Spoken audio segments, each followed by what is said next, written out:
Hi, I'm Natalie Fulfaro, and I'm part of the group that made the business Compulsory Coffee for Accounting for Decision Making Assignment 1. Hi, my name is Cindy Chan, and I'll be talking about the background of the business and the financial projections. Okay, first, I'll be talking about the background of the business. For your business to be successful, the owner or owners need to have some skills and knowledge in that line of work, such as previous experience in making coffee and customer service as well. They also need or should have good business management skills and marketing skills. Owners need to be responsible, confident, and determined, especially if things don't go as they expected. They still have to push through. For our business, Natalie and I have chosen to be partners. There will be more funds available to start the business if we do, but also for future expansions as well. We can share responsibilities and share the excitement. It's good to know you're not alone. As for the customers, we'll be targeting kids, students, business workers, and of course, the people that cannot live without coffee, the addicts. Kids will be mostly drinking frozen drinks, because they're too young for actual coffee. Operations of the business, the management structure. The necessary skills and qualifications the managers will need is a barista certificate so they can make the coffee. They'll need the ability to communicate and interact with customers and the ability to inform the customers about the good being sold, in this case coffee, and answer any queries the customers may have. Previous experience needed is customer service and hospitality experience. They'll need experience in the industry of cafes and coffees, and probably need connections gained from working within the industry just so they have someone to turn to if they're not sure what to do, and just get general advice. The legal and licensing requirements. So we've named our business Compulsory Coffee. We've used alliteration with the two C's, which makes the name captivating and easy to remember. And also the name is direct so that the clients know what the business is selling. The laws and regulations and licenses that the coffee shop will need are issued by the local and federal states.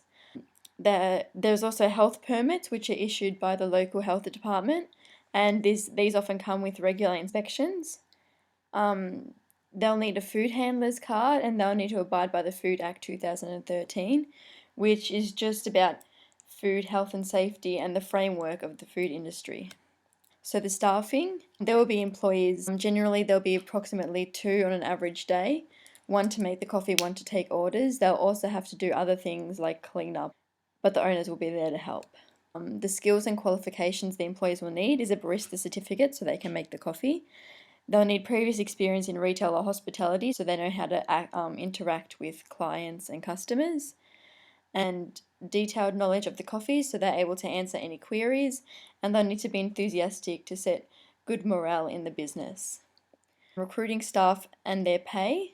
So we'll be recruiting by advertising on seek.com, which reaches out to a wider audience, and advertising in the shop window, which reaches out to the local community. Their pay will depend on their age. It'll be above minimum wage, obviously.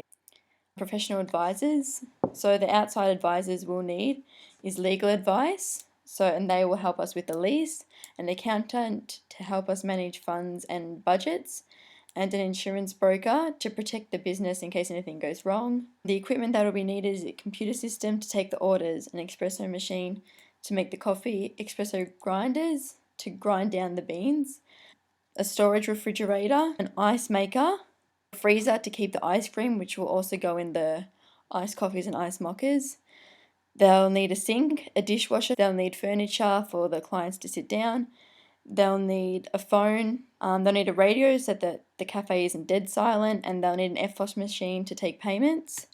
Sustainable considerations, waste, so they can use paper coffee cups instead of like the styrofoam or the plastic ones, because paper can be recycled. They can use energy efficient appliances like the dishwasher, which washes more dishes at once using less water and less energy. They can also build the cafe in a way that it absorbs natural light and heating. So they can have like big windows at the front so that the natural light comes in, but they can also have eaves so that the sun doesn't heat up the coffee shop too much. So the marketing, the state of the industry, the current coffee industry. Coffee is consumed by 46% of the Australian population, which is quite a lot. In 2012, it was found that Australians will buy 23 million kilograms of coffee, and that number rose to 23.4 million in 2013, which shows that the industry is constantly growing. Promotion and advertising. So we'll promote and advertise on social media platforms such as Facebook, Instagram, and Snapchat. Take photos of the coffee, of the cafe. We'll also have signage on the uniform and on vehicles, and just through word of mouth. The location, it will be located in areas where people are more inclined to drink coffee, like the inner city where people start work early. They'll also be in popular areas. Competitors. So the competitors are other coffee shops in the local market area and other cafes in the local market area and any other place that sells coffee. The competitors' pricing and selling. Some places such as cafes will sell food and our coffee shop will only sell coffee, which is a key difference in what we sell. But the rest of the coffee shops that are similar to us will all sell coffee, which is roughly priced at $4. Sales throughout the year. Sales are higher when the weather is cooler as more people are looking to stay warm, and sales are also higher when people are working, so throughout the working year, not in summer, as they need more energy. Financial projections. First, I want to show you how our shop could potentially look like. It's located in Glen Waverley along Kingsway, but it would be so that natural lighting would go in through during daytime in order to save energy. And as Natalie said before, we want to start our business around popular areas, and Glen Waverley is just the place to do it. It's also very lively at night time. As for rent, it's around $25,000 per year for 90 square meters. Natalie and I will both also be contributing $25,000 each, but we'll also be borrowing money from ANZ Bank, $30,000. Because we're just starting the new business, we're predicting that we'll only sell 1,500 cups per month. That's around 18,000 cups per year. A small cup would be $3, regular would be $3.50, and a large would be $4. Here I have made a contribution margin statement for our business.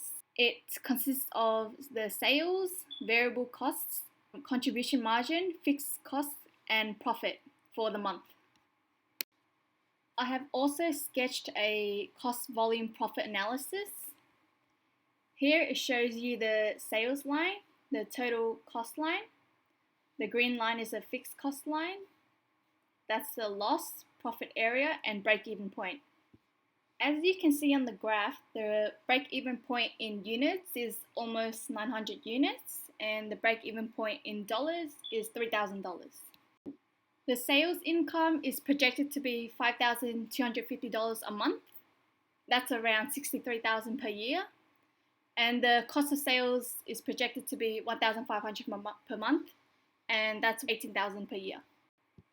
Some cash inflows that need to be considered are capital contributions from Natalie and I, bank loan from ANZ, and cash sales we make from selling coffee. For cash outflows is advertising, equipment, wages, loan, and furniture. This is the triple bottom line reporting. For social, it would be cleaning the shop regularly, and the employees should have adequate training on how to use all the equipments. For the environment, it would be to use paper coffee cups so they can be recycled, and to use natural lighting to save energy. This here is the implementation table, displaying what tasks need to be done before the opening of the business. First of all, we need to sign the lease agreement and to renovate. We also need to create uniforms and advertisements such as website or on social media. We will also need to start looking for employees and to buy equipment, furniture, and the supplies before the opening on the 9th of December this year. Thank you for listening.